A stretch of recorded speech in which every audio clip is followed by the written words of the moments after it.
Can you imagine that in 10 years when we are sitting here, we have an implant in our brains, and I can immediately feel, because you all will have implants, and we measure your brain waves, and I can immediately tell you how the people react, or I can feel how the people react to your answers.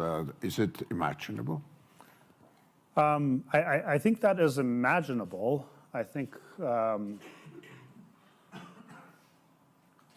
I think, you know, you can imagine that. You can imagine, well, you're going to be sort of transplanted into, you know, the internet, so to speak, to live forever in a digital realm. In places like Silicon Valley, equality is out, but immortality is in. Everybody's talking about immortality.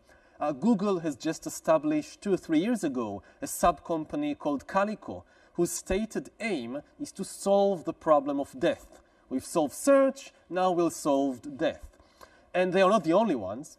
And basically they are saying death is not some metaphysical phenomenon. We don't have to wait for the second coming of Christ in order to solve it. A couple of geeks in a laboratory can do it. We are probably one of the last generations of Homo sapiens. Decision-making will increasingly shift from humans to these algorithms.